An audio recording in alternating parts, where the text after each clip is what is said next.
ajouter un autre champ à ce produit, c'est-à-dire la catégorie. Donc pour ce faire, je vais ajouter une nouvelle entité. Cette nouvelle entité, elle sera connectée dans la classe, diagramme de classe, elle sera liée à l'entité de produit, ok, avec one to many ou many to one. Vous savez? Donc c'est ce qu'on va faire pour que ça soit compatible avec le projet qu'on a établi, Spring Boot. C'est ça l'objectif. Afin de faire, notre objectif, c'est de lier les deux applications, que ce soit back-end avec le front-end qu'on fait maintenant. Alors, pour établir ceci, je vais y aller dans Model. Je vais créer un nouveau fichier. Ça va être catégorie.model.ts. De la même façon, nous allons l'exporter, exporter cette classe. Ou directement, il me propose le nom, catégorie modèle. Je vais lui dire oui, je veux cette nomenclature. Dedans, on va mettre en place deux champs, deux attributs. Le premier, ça va être catégorie ID.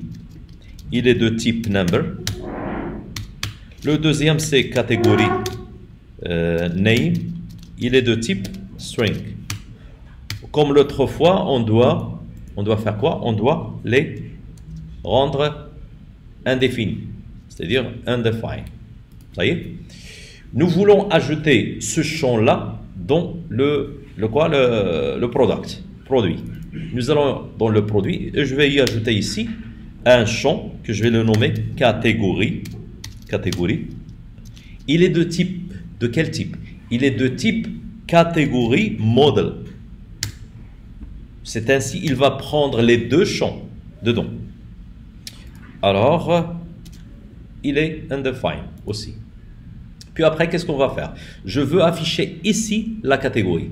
Alors, pour ce faire, je vais y aller dans la liste.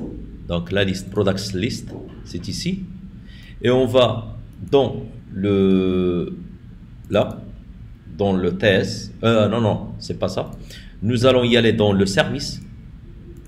Dans le service, je vois bien qu'il y en a la liste de produits. Je vais déclarer une nouvelle variable qui va contenir l'ensemble des catégories existantes. Donc, je vais dire catégorise. Là, catégorise. Deux points. Elle est de type catégorie modèle. Aussi, c'est un tableau. Ok? C'est un tableau, ce n'est pas un objet, c'est l'ensemble des catégories. Ou de la même façon, dans le constructeur, nous allons le remplir. Catégorie. Maintenant, on voit bien qu'il y en a un remplissage manuel, mais plutôt après, ça va être via la base de données. Donc là, on va insérer les objets, que ça soit. On commence par l'ID, ça va être 1. Ok, ça va être 1. Nous allons choisir quoi? Name. Voici name. Et je commence par le premier, je vais dire que c'est, imaginons que c'est une application pour un supermarché. Ok, donc bakery, boulangerie, je veux dire bakery. Donc ça. Et je vais faire copier-coller de ceci 5 fois ou 4 fois. Donc là c'est dairy, c'est laitier. Ça c'est quoi? C'est, on peut dire meat. Ceci, ça va être frozen food. Et la dernière, ça va être seafood. Ok? N'oubliez pas de changer ceci. 1, 2, 3, 4, 5. Ok, c'est bien. Donc, je vais copier la deuxième. Donc, je vais copier celle-là. Je vais y aller dans la date, virgule, et j'ajouterai la catégorie que je viens d'ajouter dans l'entité. N'oubliez pas. Donc, bien sûr, cheese, c'est un type de quoi? De dairy.